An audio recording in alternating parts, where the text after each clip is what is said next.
है south Korea के एक शहर से, जहां हम किम नाम के एक व्यक्ति को देखते हैं। किम अपने बेटे इंजुन के साथ कहीं जा रहा था। वे एक ट्रक में सामान भरकर ले जा रहे थे। उनकी बातचीत से पता चलता है कि वे अपने शहर को छोड़कर किसी और शहर में शिफ्ट हो रहे हैं, क्योंकि उनके परिवार की आर्थिक स्थिति बिल्कुल भी अच्छी नहीं थी। किम लोगों से कर्ज और लोन लेकर इतना कर्ज में डूब चुका था कि अब शहर छोड़कर भागने के अलावा उसके पास कोई रास्ता नहीं था। उस कर्ज को चुकाने की उसकी कोई क्षमता भी नहीं थी। काफी दूर का सफर तय करने के बाद बाप बेटा नए शहर में पहुंचते हैं। फिर वे अपना सामान नए घर में रखने लगते हैं।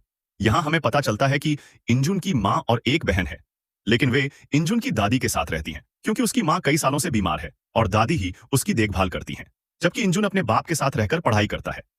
उसी दिन नए शहर में जब वे खाना खा रहे थे, तो दोनों इस बारे में बातें कर रहे थे कि अब वे अपनी नई जिंदगी कैसे शुरू करेंगे और उसे कैसे संभालेंगे। शाम को इंजुन अपनी नई गली में घूम रहा था कि अचानक उसकी नजर एक मोटे लड़के पर पड़ी जो बहुत अजीब बर्ताव कर रहा था और काफी देर तक उसे अजीब तरीके से देखता रहा। इंजुन समझ ही नहीं पा रहा था कि इस लड़के की समस्या क्या है। थोड़ी देर बाद वो लड़का वहां से चला गया और इंजुन उसकी ओर देखता ही रह गया, क्योंकि उसका बर्ताव वाकई अजीब था। कुछ दिन बीत गए। अब इंजुन ने इस शहर के एक नए स्कूल में एडमिशन ले लिया था। आज उसका पहला दिन था, तो वह तैयार होकर स्कूल आया, लेकिन स्कूल के लड़के उसे अजीब तरह से देख रहे थे, क्योंकि इंजुन दिखने में थोड़ा भोला भाला था। जब वह अपनी क्लास के सामने पहुंचा, तभी दूसरी तरफ से कुछ लड़के आ रहे थे। ये लड़के दरअसल स्कूल के एक खतरनाक गैंग के सदस्य थे, जिसका नाम था जस गैंग। इस गैंग का लीडर था जेनुन, जो स्कूल का सीनियर था और जिसे देखकर लगभग पूरा स्कूल डरता था। यहां तक कि स्कूल के नियम कानून भी उनके हिसाब से चलते थे। यहीं पर इंजुन की मुलाकात अपने क्लासमेट सैम से होती है। सैम उसे जूस गैंग दिखाकर कहता है, वह देख, यह हमारे स्कूल का सबसे खतरनाक गैंग है। हमारे स्कूल में 2 गैंग हैं और दोनों ही बहुत खतरनाक हैं। इन दोनों गैंग का नाम था जस गैंग और बाई गैंग। सैम ने उसे समझाया कि इनसे हमेशा दूर रहना, नहीं तो इनके जाल में फंस जाओगे। लेकिन इंजुन ने इस बात पर ज्यादा ध्यान नहीं दिया, क्योंकि उसका ध्यान बस पढ़ाई पर था। क्लास शुरू होने के बाद उनकी क्लास टीचर आती है। उन्हें देखकर इंजू थोड़ा हैरान हो जाता है, क्योंकि उनका लुक काफी फनी था, थोड़ा मिलिट्री स्टाइल का, लेकिन वह उनकी नई टीचर थी। उन्होंने अपना नाम पार्क बताया और पढ़ाना शुरू कर दिया। पीछे बैठे सैम ने इंजुन से कहा, शायद तुम्हें इन्हें देखकर हंसी आए, लेकिन यह कोई साधारण टीचर नहीं है। इनमें बहुत टैलेंट है और प्रिंसिपल ने इन्हें खुद हायर किया है। ब्रेक टाइम में उनकी क्लास का एक लड़का इंजुन को बुलाता है। इंजुन जाकर कहता है, अंकल आपने मुझे बुलाया। इस पर वो लड़का गुस्सा हो जाता है, क्योंकि असल में वह उनका क्लासमेट था, बस उम्र में सबसे बड़ा था और दिखने में थोड़ा एंकल जैसा लगता था। तभी इंजुन को याद आता है कि यह वही मोटा लड़का है जिसे उसने सड़क पर देखा था। उस लड़के का नाम था यंगसू और वह स्कूल के सबसे स्ट्रांग स्टूडेंट्स में से एक था। यंगसू ने बताया कि वह और इंजुन पड़ोसी भी हैं, इसलिए वह दोस्ती करना चाहता है। उसने हाथ मिलाकर कहा, अगर कभी मदद चाहिए तो मुझे बता देना। इंजुन खुश होकर क्लास में लौट आया, जहां उसने यंगसू के बेस्ट फ्रेंड जिन को देखा। जिन भी काफी स्ट्रांग था और उसकी फाइटिंग स्किल बहुत अच्छी थी। इंजुन को अच्छा लगा कि पहले ही दिन उसके इतने मजबूत दोस्त बन गए। इसी बीच पता चलता है कि यंगसू खाने का बहुत शौकीन है और मौका मिलते ही खाता रहता है। एक दिन जब जिन क्लास की खिड़की के पास खड़ा था, ऊपर की क्लास से एक सीनियर उसे ताना मारता है और गाली देकर छोटा साबित करने की कोशिश करता है। जिन को यह बिल्कुल पसंद नहीं आता और वह उसे धमकी देता है। थोड़ी देर बाद वही सीनियर, जिसका नाम था अबलिंग, अपने साथियों के साथ नीचे आकर जिनसे भिड़ने आता है। अबलिंग जिन को धमकाता है, लेकिन तभी योंगसू की नींद खुल जाती है। योंगसू कहता है, अगर मेरे दोस्त को छुआ तो यहीं खत्म कर दूंगा। अबलिंग फिर योंगसू से उलझने की कोशिश करता है, लेकिन तभी टीचर पार्क आकर बीच बचाव करती है और एबलिंग की टीम को डांट कर बाहर निकाल देती है। इस घटना के बाद इंजुन, यंगनगसू और जिन हंसते हुए साथ में खाना खाते हैं और एबलिंग की टीम का मजाक उड़ाते हैं। थोड़े ही समय में वे तीनों बहुत अच्छे दोस्त बन जाते हैं। यंगसू कहता है कि अब से वे अपनी खुद की गैंग बनाएंगे और उसका नाम रखेंगे रैनियन गैंग। इसमें उनके अलावा और भी दोस्त शामिल होंगे। तभी वहां पिंजन नाम का एक लड़का आता है और बताता है कि जस गैंग ने स्कूल के सभी लोगों के लिए एक अनाउंसमेंट किया है। स्कूल में एक रेसलिंग टूर्नामेंट आयोजित किया गया, जिसमें फर्स्ट ग्रेड के सभी स्टूडेंट हिस्सा ले सकते थे और इस टूर्नामेंट का जो विनर होगा वह जियोस गैंग का मेंबर बन सकेगा। यह सुनकर सभी बहुत एक्साइटेड हो गए। फिर धीरे धीरे सभी स्कूल के मैदान में जमा होने लगे।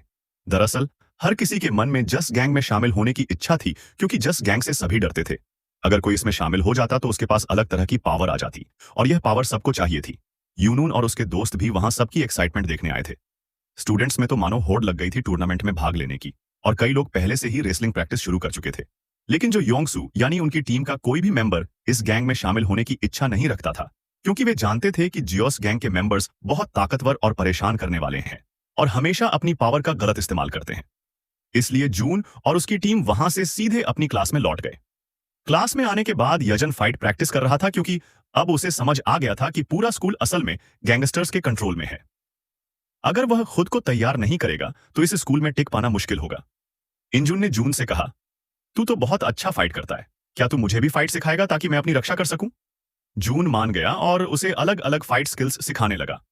साथ ही उसने कहा कि फाइट एक स्किल है जिसे जितना ज्यादा प्रैक्टिस किया जाए उतना ही मजबूत होती है। इंजुन की फाइटिंग स्किल भी अच्छी थी और वह जून की हर मूव को तुरंत सीख लेता था। जून ने कहा कि उसे बस थोड़ी और प्रैक्टिस की जरूरत है, वरना उसकी फिटनेस पहले से ही अच्छी है। इंजन घर जाकर खुद से प्रैक्टिस करने लगा और ताकत बढ़ाने के लिए अलग अलग एक्सरसाइज भी करने लगा। जून ने उसे 2 उंगलियों पर बैलेंस करके एक स्पेशल एक्सरसाइज करने को कहा, जिससे हाथ की हड्डियां मजबूत हों। काफी मुश्किल होने के बावजूद इंजून ने यह किया। अगले दिन सुबह इंजू योंगसू के साथ स्कूल जा रहा था और रास्ते में वे बातें कर रहे थे। योंगसू ने बताया कि वह कभी बहुत अच्छा फाइटर था और स्कूल के सारे गैंगस्टर उससे डरते थे। लेकिन एक दिन उसने अचानक फाइट छोड़ दी और कसम खाई कि अब कभी गलत काम नहीं करेगा। जब गैंग को यह पता चला तो वे उसके पीछे पड़ गए और अक्सर उससे फाइट करने की कोशिश करते हैं। कुछ दूर आगे इंजून और योंगसू ने देखा कि कुछ लड़के एक स्टूडेंट को बोली कर रहे हैं और उसके बैग से पैसे निकाल रहे हैं। इंजून और योंगसू को गुस्सा आया, लेकिन योंगसू तो फाइट नहीं कर सकता था, इसलिए इंजून ने अपनी फाइटिंग स्किल से उन्हें डराकर भगा दिया। फिर वे सीधे जस गैंग के कुछ मेंबर्स को यह बताने गए कि इंजून और योंगसू ने उनके काम में दखल दिया है। जब इंजू और योंगसू क्लास में पहुंचे तो देखा वहां कुछ लड़के योंगसू का इंतजार कर रहे थे, जिनमें से एक का नाम बोल्डमैन था, जो जेस गैंग का मेंबर था। बोल्डमैन ने आकर कहा, बहुत हिम्मत आ गई है तुम्हें हमारे काम में टांग अड़ाने की। और योंगसू, तू तो फाइट से दूर रहता था, फिर अब हमारे मामलों में क्यों पड़ रहा है?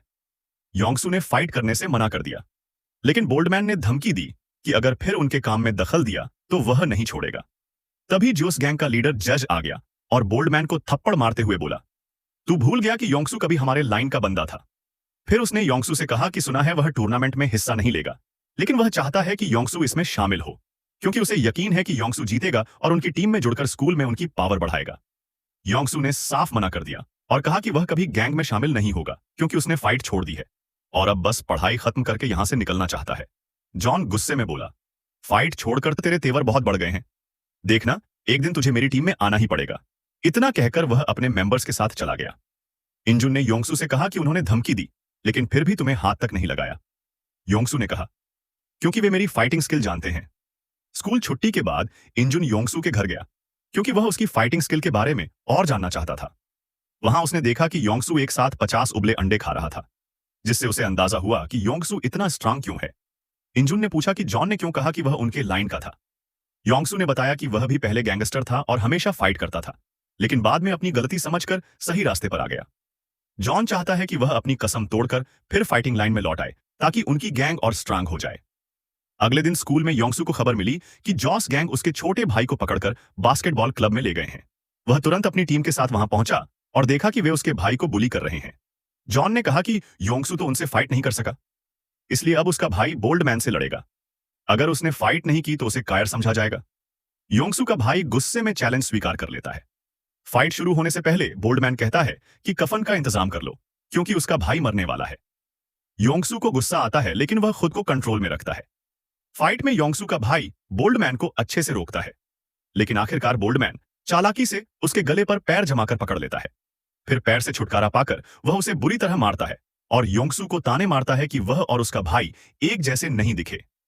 योंगसू का गुस्सा चरम पर था, लेकिन उसने खुद को कंट्रोल में रखा, क्योंकि उसे पता था कि यह सब उसे फाइट कराने के लिए किया जा रहा है। आखिरकार जियोस गैंग वहां से चली जाती है। अगले दिन एक लड़का अपने साथियों के साथ क्लास में आया और जून को ढूंढने लगा। उसने जून को ताने मारे कि वह कल बुलाने पर भी नहीं आया। जून ने कहा कि उसके पास उनकी फालतू बातें सुनने का टाइम नहीं है। यह सुनकर वह लड़का गुस्से में गालियां देने लगा और मारने को बढ़ा। जून भी मारने ही वाला था कि तभी योंगसू ने आकर रोक दिया और याद दिलाया कि टीचर ने पहले ही चेतावनी दी।